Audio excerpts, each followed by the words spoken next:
శ్రీశైలంలో ఉన్న పాతాళగంగకు మెట్లను ఎవరు నిర్మించారు అనంగలోనే ఎవరు గుర్తు రావాలి? ప్రళయ వేమారెడ్డి గుర్తు రావాలి. పాతాళం అనంగలోనే ప్రళయం గుర్తు రావాలి.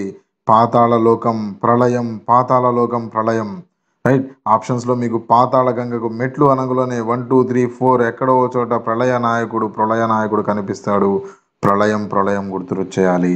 రైట్. ఈ విధంగా మనం with images, with mnemonic, with coding ఇవాళ కొండవీటి రెడ్డి రాజ్యం గురించి చూసుకుందాము.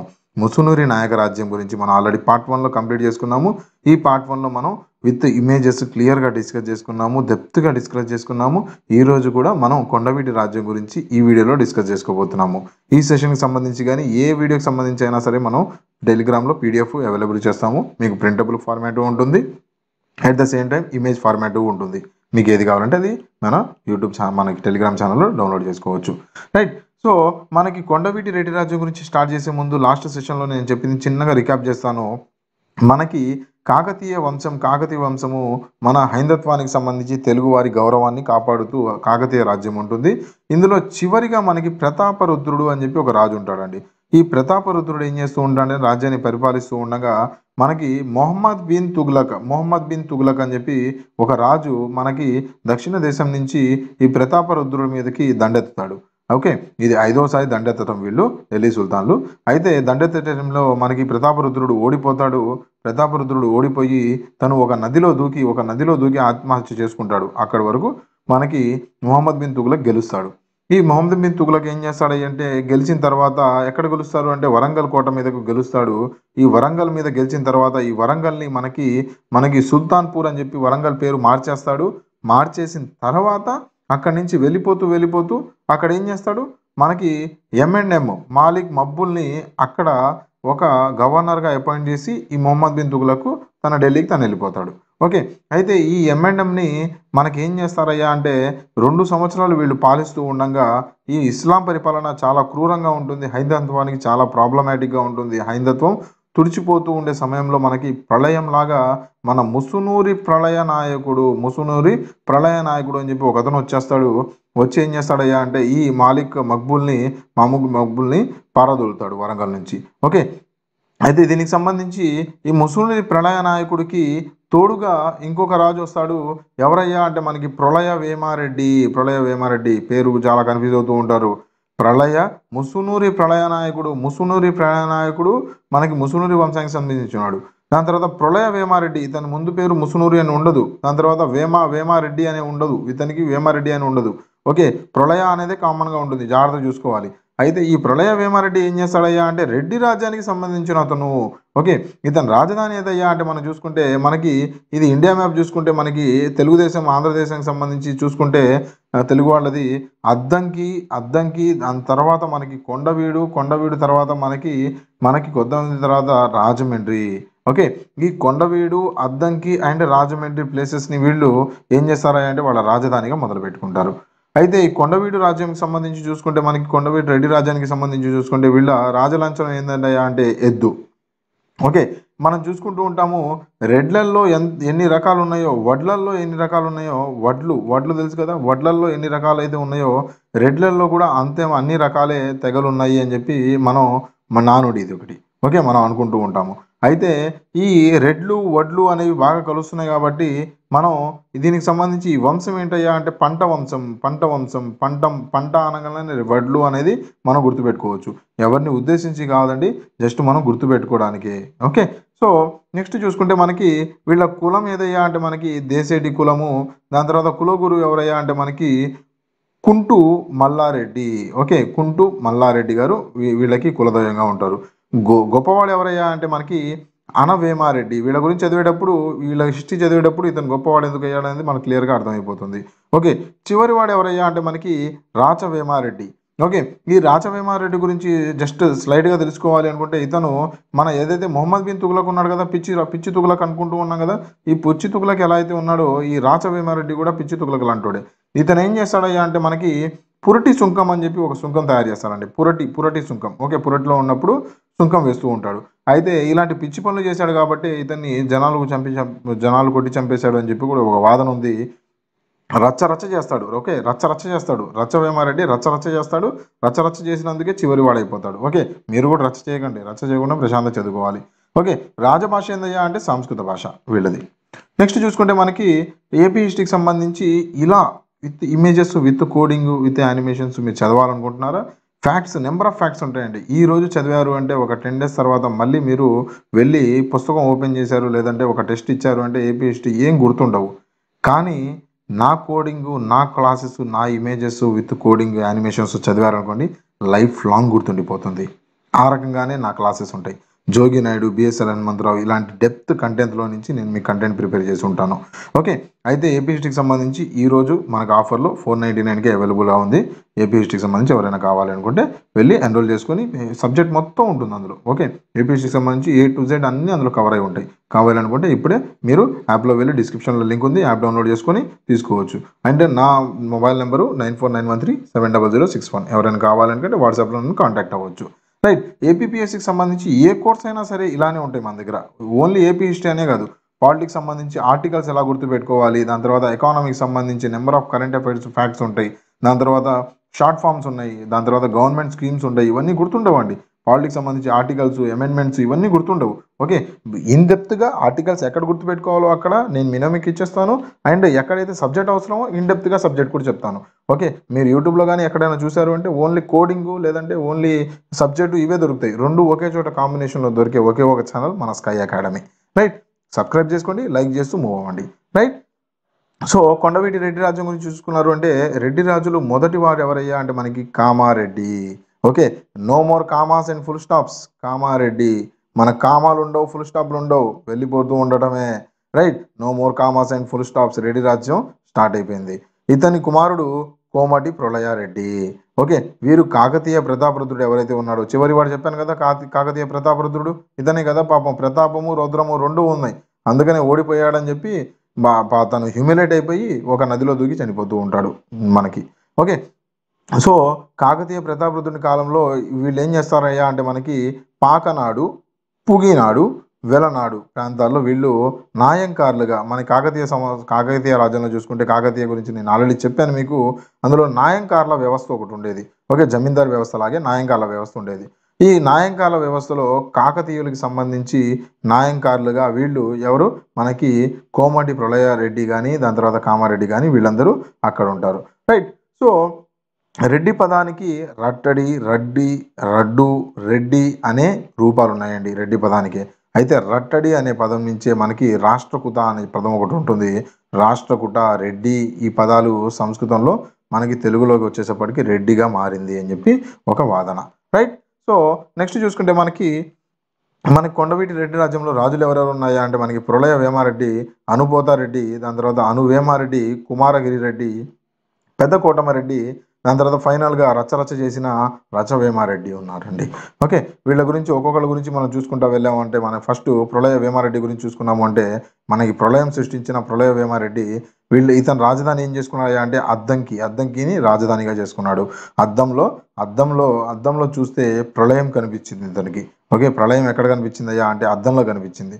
సో అందుకని అద్దాన్ని మనకి రాజధానిగా చేసుకొని ఇతను తన రాజ్యాన్ని కొనసాగిస్తూ వెళ్ళాడు. అద్దంకి కేంద్రంగా ప్రళయ వేమారెడ్డి స్వాతంత్ర రాజ్యాన్ని స్థాపించాడు. అయితే కనుకనే వీళ్ళని మ్లేచ్చాద్వి కుంభోద్వు అని చెప్పి వీళ్ళని పిలుస్తూ ఉంటాడు. ఓకే. మ్లేచ్చులు. ఓకే. మనం చూసుకుంటే ఆంధ్రుల్ని మ్లేచ్చులుగా వర్ణించింది ఏదయ్యా అంటే మనం ఆల్రెడీ ఏపీ హిస్టరీకి సంబంధించి శాతవాహనుల టైంలో నేను మీకు చెప్పాను. ఎవరైనా తెలిస్తే కామెంట్ సెక్షన్లో నాకు కామెంట్ మెన్షన్ చేయండి. ఓకే. సో ఈ ప్రళయ వేమారెడ్డికి సంబంధించి చూసుకుంటే ఇతన్ని అహోబిళం, శ్రీశైలం పుణ్యక్షేత్రాల్లో వసతి గృహాలను ఇతను నిర్మించాడు. అదే సమయంలో మనకి శ్రీశైలంలో పాతాళ గంగకు మెట్లను కూడా నిర్మించింది ఎవరయ్యా అంటే మన ప్రళయ వేమారెడ్డి. ఓకే. మనకి ప్రళయ వేమారెడ్డి ఏం చేశాడయ్యా అంటే మనకి పాతాళ గంగకు మెట్లని నిర్మించాడు శ్రీశైలంలో. రైట్. ప్రళయ వేమారెడ్డి బిరుదులు ఏందయ్యా అంటే మనకి ధర్మ ప్రతిష్ఠా గురువు, దాని తర్వాత నిస్సవు భూదాన పరశురామ, దాని తర్వాత అపరిమిత భూదాన పరశురామ. ఎలా వచ్చినాయంటే ఇవి ఒకసారి పేర్లు చూసుకున్నాం అనుకోండి, ఇవి ఒకసారి బిరుదులు చూసుకుంటేనే మనకు అర్థమైపోతూ ఉంటుంది. ధర్మ ప్రతిష్ఠా గురు, అప్పటి వరకు ధర్మం ఉండేది కాదండి, ఇస్లామిక్ రూల్ ఉండేది కదా. అప్పుడే మన ప్రళయ వేమారెడ్డి వచ్చేసాడు, ధర్మాన్ని ప్రతిష్ఠింపజేశాడు అన్నట్టు ధర్మ ప్రతిష్టా గురువు అని చెప్పి ఇతనికి బిరుదు ఒకటి వచ్చింది. అలానే ఏ బిరుదు చూసుకున్నా దానికి సంబంధించి ఉంటుంది. ఇతను భూదానాలు చేశాడు బాగా, అందుకనే నిస్సవు భూదాన పరశురామ అని చెప్పి. దాని తర్వాత అపరిమితంగా భూదానాలు చేశాడు అని చెప్పి పరశురామ అపరిమితంగా భూదానాలు కూడా చేశాడు. అప్పటి వరకు మనకి తుగులకు ఇస్లామిక్ రూల్ ఏం చేస్తున్నారయ్యా అంటే భూమిని లాక్కుంటూ ఉన్నారు. ఇతను వచ్చేసి మనకి భూదానాలు చేస్తూ వెళ్ళాడు. ఓకే, దాని తర్వాత ఇందాక మాట్లాడుకున్నాము మిలేచాద్వి కుంభోద్భవ, ఇది మల్లవరం శాసనంలో తెలుపుతుంది. దాని తర్వాత రచూర దుర్గ విభాళ అని చెప్పి ఇతనికి బిరుదులు ఉన్నాయండి. సో ఇతని ఆస్థాన కవి మనకి ఎర్రా ప్రగడ. ఓకే, ఎవరు? ప్రళయం ప్రళయం ప్రళయం ప్రళయం ఎలా ఉంటుంది? ఎర్రగా ఉంటుంది. ఎర్రా ప్రగడ ప్రళయ వేమారెడ్డి ఎవరు? ఎర్ర ప్రగడ ఎవరి ఆస్థాన కవయ్య అంటే ప్రళయ వేమారెడ్డి. రైట్. ఎర్ర ప్రగడ గురించి మనందరికీ తెలిసిందే. అరణ్య భాగంలో శేష భాగాన్ని, చివరి భాగాన్ని తెలుగులోకి అనువదించింది ఇతని ఎర్ర ప్రగడ గారు. ఓకే, ఇతని మరో రచనలు ఇంకా ఏమేమి ఉన్నాయా అంటే మనకి నృసింహ పురాణము, దాని తర్వాత హరివంశము, ఇవి ఇతని మిగతా రచనలు. ఇతనికి సంబంధించి విడుదల ఏందయ్యా అంటే మనకి ప్రబంధ పరమేశ్వరుడు, దాని తర్వాత శంభుదాసుడు. ఇంపార్టెంట్ అండి. ప్రబంధం బంధం. ఓకే, ప్రబంధం బంధం. ఎర్రగా కాలిపోతూ కోపంగా ఉన్నాం అనుకోండి, బంధాలు తెగిపోతాయి. ఓకే, ఎప్పుడు కోపంగా ఉన్నాం అనుకోండి, కాలిపోతూ మండిపోతూ ఉన్నాం అనుకోండి, బంధాలు కూడా నీవు అలానే కాలిపోతూ ఉంటాయి. ఓకే, అంత కోపంగా ఉండవు. రైట్. దాని తర్వాత శంభుదాసుడు. శంభో శంకర శివుడు మూడో కన్ను తీశాడు అంటే అందరూ ఎరిపెక్కిపోతారు. మన శంభో శివుడు మూడో కన్ను ఓపెన్ చేశాడు అంటే శంభో శివ ఎర్రా ప్రగడ శంభో శివుడు మూడో కన్ను తెరిచాడు అంటే అందరూ కాలి భస్మం అయిపోతారు. రైట్. సో గుర్తుపెట్టుకోవడానికి అంటున్నాను శంభో శివ. రైట్.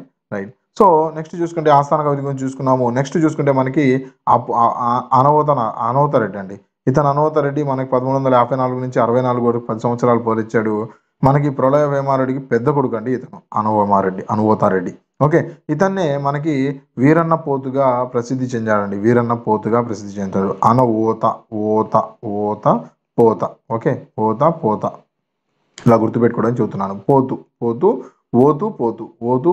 గుర్తుపెట్టుకోవడానికి పోతుగా. ఇతని బిరుదులు ఏందయ్యా అంటే మనకి వసంతరాయలు, మనకి ద్వీప విజేత, ద్వీపాలని ఐలాండ్స్ని ఇతను గెలిచాడు కాబట్టి ఇతని ద్వీప విజేత అని కూడా అంటాము. రైట్. మనకి తలగడ దీవిని జయించినందుకు ఇతన్ని ద్వీప విజేత అని కూడా అంటారు. దాని తర్వాత సింహాసనం అధిష్ఠించిన సంవత్సరంలోనే ఇతడు తూర్పు దిగ్విజయ యాత్రల్ని మొదలుపెట్టాడు. అవసరమా? సంవత్సరంలోనే ప్రశాంతం కూర్చోవచ్చుగా, కూర్చోకుండా తూర్పు దిగ్విజయ యాత్రల్ని మొదలుపెట్టాడు. అయితే ఈ తూర్పు దిగ్విజయ యాత్రలోనే ఇతను ఓడిపోయి చనిపోతాడు కూడా. దీనికి సంబంధించి చూసుకుంటే ఇతను రాజధానిని అద్దంకి నుంచి కొండవీడుకు మార్చాడు. ఇందాక చెప్పుకున్నాం కదా, అద్దంకి నెక్స్ట్ కొండవీడికి వెళ్తుంది. దాని తర్వాత నెక్స్ట్ రాజమండ్రికి వెళ్తుంది. ఇందాక చెప్పుకున్నాం కదా, ఇండియా మ్యాప్ ఏదైతే ఉందో, ఇండియా మ్యాప్లో ఆంధ్రప్రదేశ్ మ్యాప్ చూసుకున్నామంటే మన అద్దంకి నుంచి నెల్లూరు ఆ ఏరియాలో అద్దంకి ఉంటుంది. అద్దంకి నుంచి మెల్లిగా కొండవీడు మొదలవుతుంది. అక్కడ విజయవాడ ఈ ప్రదేశాల్లో కృష్ణా డిస్టిక్ అప్పుడు. దాని తర్వాత మెల్లిగా రాజమండ్రి వైపు వెళ్ళిపోతుంది. ఓకే, సో ఇలా చూసుకుంటే మనకి కొండవీడు గుంటూరు ప్రాంతం ఏదైతే ఉందో అక్కడికి మార్చాడు. మన్యపురాణంలో ఇతనికి కనిపిస్తూ ఉంటుంది. అయితే ఇతని ఆస్థాన కవి ఎవరయ్యా అంటే బాల సరస్వతి గారండి. ఓకే, విద్యాధికారి అని చెప్పి కూడా ఇతన్ని పిలుస్తూ ఉంటాము. బంగారంపై పన్ను రద్దు చేసిన రెడ్డి రాజు ఎవరయ్యా అంటే మనకి అనువోతారెడ్డి. రైట్. దాని తర్వాత వేమారెడ్డి గారండి. ఓత అయిపోయారు, వేమారెడ్డి గారు వచ్చారు. ఎవరయ్యా ఈ వేమారెడ్డి అంటే రెడ్డి రాజుల్లో అగ్రగణ్యుడు ఇతను. అయితే రాజశ్రీ రమణీ స్వయం పరపతి అని చెప్పి ఇతన్ని పేర్కొంటూ ఉంటారు. అయితే కళింగ గజపతులు పద్మనాయక విజయనగర రాజుల్ని ఓడించి ఇతను ఏం చేస్తారయ్యా అంటే మనకి నిడదవోలు, రాజమండ్రి, పిఠాపురంను ఆక్రమిస్తారండి ఇతను. ఓకే, రాజమండ్రి ఏరియాని కూడా ఇతను ఆక్రమించి తన ఆధీనంలో పెట్టుకుంటాడు. రైట్. రాజమండ్రి కూడా మెల్లిమెల్లికి స్టార్ట్ అయిపోయింది. ఇప్పుడు అప్పటి వరకు ఏమైంది, అద్దంకి అయిపోయింది, దాని తర్వాత కొండవీడు అయిపోయింది, ఇప్పుడు రాజమండ్రి కూడా వీళ్ళ చేతిలో వచ్చేసింది. వేమారెడ్డి రాజమండ్రిని కూడా అతని ఎస్టాబ్లిష్మెంట్లో తీసుకుని వచ్చేసాడు. దాని తర్వాత హయాలు నుంచి జలదుర్గాలు అంటే మనకి దుర్గాలంటే అదొక ల్యాండ్ టైప్ అండి, ఒక కోట లాంటిది. ఓకే, ఈ జలదుర్గాల్ని, దాని తర్వాత కోనసీమను, జలదుర్గమైన కోనసీమను ఇతను స్వాధీనం చేసుకుంటాడు. రైట్. ఏం చేస్తారంటే ఇతను వసంతోత్సవాలు జరిపిస్తూ ఇతను వసంతరాయుడు అని చెప్పి కూడా ఇతనికి బిరుదుందండి. వసంతోత్సవాలు సంవత్సరానికి ఒకసారి వీళ్ళు వసంతోత్సవాలు జరుపుకుంటూ ఉంటారు. ఓకే. ఇతని బిరుదులకు సంబంధించి చూసుకుంటే మనకి చురికా సహాయ, ఓకే, చురికా సహాయ ప్రజా పరిచిత అని చెప్పి ఇతనికి బిరుదు. దాని తర్వాత చతుర్విధోపయ, దాని తర్వాత వసంతరాయ ఆల్రెడీ చెప్పుకున్నాం కదా మనం. సంవత్సరం మనకి వసంతోత్సవాలు జరుపుకుంటాడు కాబట్టి ఇతనికి వసంతరాయ అని చెప్పి కూడా ఇతనికి బిరుదులు ఉన్నాయి. రైట్. సో నెక్స్ట్ చూసుకుంటే అనువేమారెడ్డి తర్వాత ఇంపార్టెంట్ పర్సన్ వచ్చేసారండి. ఇతని గురించి ఎక్కువ మాట్లాడుకోవాలి మనకి. కుమారగిరి రెడ్డి అని చెప్పి ఒక అతను వచ్చేస్తాడు. కుమార, ఓకే, కుమార అంటే పిల్లోడు కాదండి, కుమార అని చెప్పి కుమారగిరి రెడ్డి అని ఇతను ఎవరయ్యా అంటే మనకి అనువోత కొడుకు అండి. అనువోత ఎవరైతే ఉన్నారో ఇందాక మనం మాట్లాడుకున్నాం కదా, మనకి మనకి చూసుకుంటే ఫస్ట్ ప్రళయ నాయకుడు ఉన్నాడు.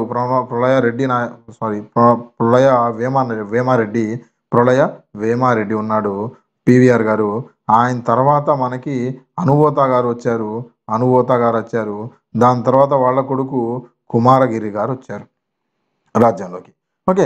అయితే ఇతను ప్రతి సంవత్సరము వసంతోత్సవాల్ని జరుపుతూ ఇతనికి సంబంధించి ఇతను కూడా వసంతరాయ అని చెప్పి బిరుదులు ఉన్నాయి. దాని తర్వాత కర్పూర వసంతరాయల అనే బిరుదులు కూడా ఇతనికి ఉన్నాయి. ఓకే. అయితే ఇతను ఏదైతే మన కుమారగిరి రెడ్డి ఎవరైతే ఉన్నారో ఇతను సింహాసనం అధిష్ఠించడం అతనికి ఇష్టం ఉండదు.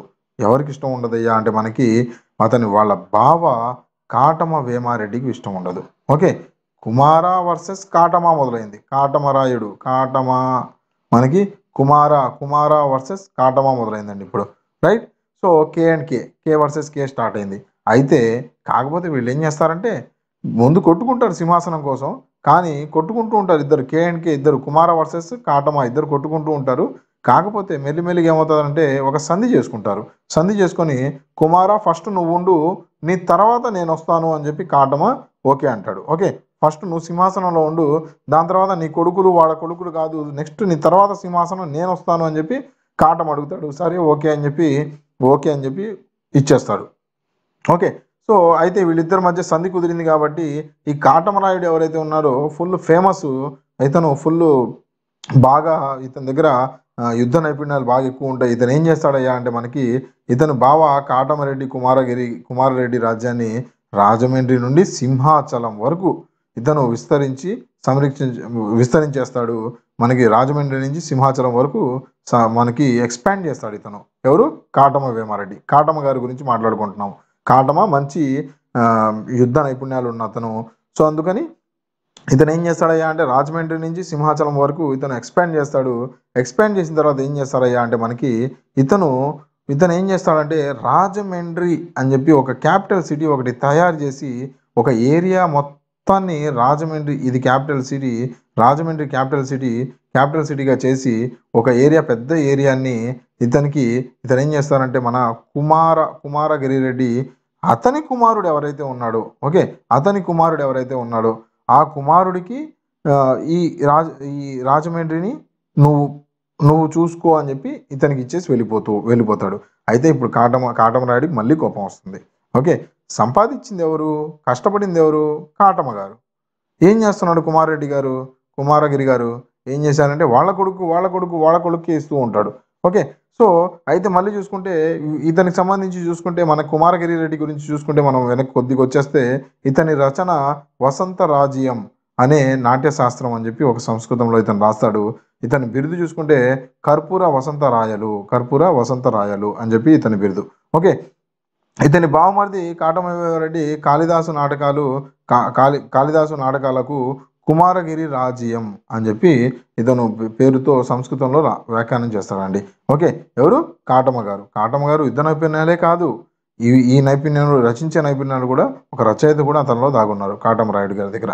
ఓకే, రాస్కొర సాంబ కాటమ పిఎస్పికే గారు. ఓకే. సో ఇలా చూసుకుంటే మనకి ఇతని ఆస్థాన కవి ఎవరయ్యా అంటే మనకి లకుమాధవి అని చెప్పి ఇతని ఆస్థాన కవి. సో ఓవరాల్గా చూసుకుంటే కాటమరాయుడు గారు చాలా కష్టపడ్డారు. కుమార versus Katama, Kumara and Katama ఇద్దరు కలిసి ఏం చేశారయ్యా అంటే మనకి కాటమరాయుడు ఎవరైతే ఉన్నారో ఈ కాటమరాయుడు రాజమండ్రి అండ్ మనకి మనం ఇందాక చూసుకున్నాం, ఇందాక స్లైడ్లో చూసుకున్నాము, మనకు రాజమండ్రి దగ్గర నుంచి మొదలుకొని ఎక్కడి వరకు ఎక్స్పెండ్ చేశాడయ్యా అంటే మనకి సింహాచలం వరకు ఎక్స్పెండ్ చేశాడు. అవునా? ఎవరు? కాటమరాయుడు గారు. జాగ్రత్తగా వినాలి. కాటమరాయుడు గారు ఏం చేశారయ్యా అంటే మన కాటమరాయుడు గారు మనకి రాజమండ్రి దగ్గర నుంచి సింహాచలం వరకు ఎక్స్పాండ్ చేశాడు. దీనికి మొత్తాన్ని కలిపి ఒక రాజ్యంలా తయారు చేసి కాటమరాయుడు గారు సంపాదిస్తే కుమారగిరి గారు వీళ్ళ కొడుకుని మళ్ళీ దీని సింహాసనం మీద కూర్చోబెడతాడు ఈ ఏరియాకి. అయితే కుమార గోపవరం ఇన్స్క్రిప్షన్ ప్రకారము కుమారకు సంబంధించి గోపవరం అని చెప్పి ఒక ఇన్స్క్రిప్షన్ ఉంది. ఆ ఇన్స్క్రిప్షన్ ఏం చెబుతుందంటే మనకి కాటమా revolt on Orissa and got name మనకి చోడకటక చురకర అని చెప్పి ఇతను మన కాటమాకి పేరు ఒకటి వస్తుంది. ఓకే, ఒక బిరుదు వస్తుంది. ఎవరు రాశారు? కుమార గారు రాశారు. ఏం వేశారు? గోపవరం ఇన్స్క్రిప్షన్ వేశారు. క్లియర్గా మెల్లిగా చూడండి. మనకి గోపవరం అనే ఇన్స్క్రిప్షన్లో, గోపవరం అనే శాసనంలో మనకి కుమార గారు రాశారు. ఏమని రాశారు? కాటమరాయుడు ఒరిస్సా మీదకి దండెత్తి మనకి చోడకటక చురకర అని చెప్పి ఒక బిరుదుని సంపాదించుకున్నారు అని చెప్పి రాశారు. రైట్. దాని తర్వాత హరియరాయలు 2 ఎవరైతే ఉన్నారో హరియరాయలు 2 మనకి హరియరాయలు అంటే ఎవరు? మనకి విజయనగర సామ్రాజ్యంలో రాజు. ఏం చేస్తారయ్యా అంటే హరియరాయలు 2 ఏం చేస్తారయ్యా అంటే ఇతని కూతురు హరియరాయలు 2 కూతురు ఎవరైతే ఉన్నారో ఆ కూతుర్ని కాటమా యొక్క కొడుకుకి కాటమా 2 అని చెప్పి కాటాయ 2 అని చెప్పి రెండవ కాటాయ ఇతని కొడుక్కి ఇచ్చి మ్యారేజ్ చేస్తారు. హరిహర కూతురు, కాటమా కొడుకు. ఓకే, వీళ్ళిద్దరూ మ్యారేజ్ చేపిస్తారు వీళ్ళిద్దరిని. ఓకే, సో కాటమాకి ఎవరి పవర్ వచ్చేసిందయ్యా అంటే మనకి హరిహర మనకి విజయనగర సామ్రాజ్యం పవర్ కూడా కాటమా చేతిలోకి వచ్చేసింది. సో కాటమా అండ్ కుమార రాజమండ్రిని తయారు చేస్తారు అండ్ ఎవరిని డిప్లాయ్ చేస్తారంటే అనువేమారెడ్డిని రూలర్గా డిప్లాయ్ చేస్తారు. నేను ఆల్రెడీ చెప్పాను. ఓకే, కుమార అండ్ కాటమా ఇద్దరు కలిసి రాజమండ్రిని తయారు చేస్తారు. రైట్. దాని తర్వాత పెద్ద కాటమా వచ్చేస్తాడు. పెద్ద కాటమా అని చెప్పి ఒక రాజు వస్తాడు. పెద్ద కాటమరెడ్డి వచ్చి ఏం చేస్తాడయ్యా అంటే మనకి కుమారని చంపేస్తాడు. కొద్దిగా డ్రైగా ఉంటుంది టాపిక్, కాకపోతే చాలా ఇంపార్టెంట్. పెద్ద కాటమా వచ్చి కుమార అనే వ్యక్తిని, కుమార అనే ఎవరైతే రాజు ఉన్నారో కుమార వేమారెడ్డి ఎవరైతే ఉన్నారో అతన్ని చంపేసి పెద్ద కాటమా సీట్లో ఎక్కుతాడు. ఓకే, ఇప్పుడు చూసుకుంటే మనకి కుమార ఏం చేశాడయ్యా అంటే చిన్నోడిని పెద్దోడు ఏం చేశాడు? పెద్ద కోటమ ఏం చేశాడు? పెద్ద కోటమ పెద్దోడు, కుమార చిన్నోడు. కుమార అంటే కుమార అనగానే చిన్నోడు. కుమారని పెద్దోడు చంపేశాడు. చిన్నోడిని పెద్దోడు చంపేశాడు. చంపేసి పెద్ద కోటమ వేమారెడ్డి మనకి గద్దెక్కుతాడు. ఇతన్ని మనం సర్వజ్ఞ చక్రవర్తి అంటాము. సర్వజ్ఞ చక్రవర్తి. ఇతను పెద్దోడు కాబట్టి పెద్ద కాటమా అని చెప్పి మనం అనుకోవచ్చు. ఓకే, పెద్దోడు కాబట్టి పెద్ద కాటమా అని చెప్పి పెద్దోడు కాబట్టి సర్వజ్ఞం తెలిసి ఉంటుంది. అంతే కదా, పిల్లలకి ఏం తెలుస్తుంది? పెద్దోళ్ళకే మనకి సర్వం తెలిసి ఉంటుంది అని చెప్పి అనుకోవచ్చు. అయితే ఇతనికి సంబంధించి ఇతను రాజమండ్రి ఏదైతే కొండవీడు ఏదైతే ఉన్నాయో ఈ రెండింటిని మెర్జ్ చేద్దాం. ఎవరెవరు దీన్ని కలిపి చేశారు? కాటమా అండ్ కుమార ఇద్దరు కలిసి రాజమండ్రిని తయారు చేస్తే కొండవీడికి సంబంధించి కొండవీడు అండ్ రాజమండ్రికి సంబంధించి ఈ రెండింటిని కలిపేయాలి అని చెప్పి ఎవరు అనుకుంటారా అంటే పెద్ద కోటం అనుకుంటాడు. ఎలా గుర్తుపెట్టుకుంటాం సార్ అంటే పెద్ద ఆనంగులోనే ఏమనుకుంటారు? పెద్దోళ్ళందరూ ఏమనుకుంటారు? పెద్ద ఆనంగులో ఏమనుకుంటారు? ఇలా ముక్కలుగా వద్దు, ఇద్దరం కలిసి ఉందాం. Big thought for big reason. Okay, పెద్దోడు ఏమనుకున్నాడు? మొత్తం నా కిందనే ఉండాలి, నేను పెద్దగా ఉండాలి అని చెప్పి ఇతను ఏం చేశాడయ్యా అంటే మొత్తాన్ని కలిపేద్దాం అని చెప్పి ట్రై చేశాడు. అయితే ఇతను ఒక గొప్ప కవి, పెద్దోడు కాబట్టి మంచి కవి కూడా. ఓకే, మనకి కుమారగిరి రెడ్డి సంతానం లేనందున కొండపల్లిని పాలించే పెద్ద కోటమ వేమారెడ్డి కొండవీడుని ఆక్రమించాడు. ఓకే, కుమారగిరికి సంతానం లేదు కాబట్టి కుమారగిరికి సంతానం లేదు. అండ్ దాని తర్వాత కాటమ సైలెంట్గా ఉన్నాడు. సో పెద్ద కోటమ వేమారెడ్డి ఏం చేశాడయ్యా అంటే మనకి చూసుకుంటే మన వేమారెడ్డి కొండవీడుని కూడా ఆక్రమించేస్తాడు. ఓకే, నెక్స్ట్ ఈయన కూడా స్వయంగా ఒక కవి, ఒక పండితుడు, దాని తర్వాత అలంకార శాస్త్రవేత్త, దాని తర్వాత సంగీత శాస్త్రజ్ఞుడు. ఇన్ని ఉన్నాయి కాబట్టి ఇతన్ని సర్వజ్ఞ చక్రవర్తి అని చెప్పి అన్నాము. ఓకే, ఇన్ని ఉన్నాయి కాబట్టి ఇతన్ని సర్వజ్ఞ చక్రవర్తి అని చెప్పి కూడా మనం భాషించాము. ఓకే, ఇతని రచనల గురించి చూసుకుంటే మనకి సాహిత్య చింతామణి, శృంగార దీపిక, దాని తర్వాత సంగీత చింతామణి, దాని తర్వాత సప్తసతి, సారటిక ఈ కావ్యాలన్నీ ఇతను రచించాడండి. పెద్ద కోటమ భీమారెడ్డి చెరువుని త్రవించి నీటిని తేడానికి జగదొబ్బ గండ అనే ఒక కాలువను త్రవిస్తాడండి. రైట్. సో దాని తర్వాత పెద్ద కోటమారెడ్డి ఆస్థాన కవులు ఎవరున్నారు అని చూసుకుంటే మనకి వామన భట్టు శ్రీనాథుడు బాగా ఫేమస్. ఇతని ఆస్థాన కవులు ఇతను. ఓకే, మనకి చివరగా చూసుకుంటే మనకి రచ్చరచ్చ లేపిన రచ్చ వేమారెడ్డి గారు వచ్చేసారండి.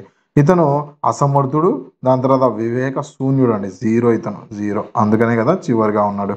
అసమర్థుడు ఇతన్ని చంపింది ఎవరయ్యా అంటే మనకి లింగనాయకుడు. ఇతను పురిటి సుంకం వేశాడండి. పురిటి సుంకం వేశాడు. పురిటి అనగలోనే పురిటి సంబంధించి మనకి కడుపుతో ఉన్నోళ్ళు అని చెప్పి మనకు తెలుసు. అయితే దీనికి సంబంధించి లింగ నిర్ధారణ చేస్తున్నారా? ఎవరైనా లింగ నిర్ధారణ చేస్తే చాలా పెద్ద క్రైమ్ అండి అది. ఓకే, పుట్టబోయేది బాబా పాప అని తెలిస్తే చాలా పెద్ద క్రైమ్. సో లింగ అనేది మనకి ఇక్కడ కనెక్ట్ అవుతా ఉంది, పురిటి అనేది ఇక్కడ కనెక్ట్ అవుతా ఉంది, రచ్చ చేసిన అతను ఇలా కనెక్ట్ అవుతా ఉన్నాడు. సో ఇలా గుర్తుండిపోతుంది ఎవరు చంపారు అనేది మనకు గుర్తుండిపోతుంది. ఇతను పనుల విధానాన్ని వ్యతిరేకించి ఈ రాజుని కత్తితో పొడిచి చంపింది ఎవరయ్యా అంటే మనకి రాయసం వెంకన్న గారు. ఓకే, ఇతని తర్వాత ఈ రాజ్యాన్ని గజపతులు ఆక్రమించారు. Right, that's it for today friends. Thank you for watching. మనకి రెడ్డి రాజులకు సంబంధించి కంప్లీట్ చేసుకున్నాము. నెక్స్ట్ వీడియోలో మళ్ళీ కలుద్దాము. Have a nice day. Thank you for watching. Bye.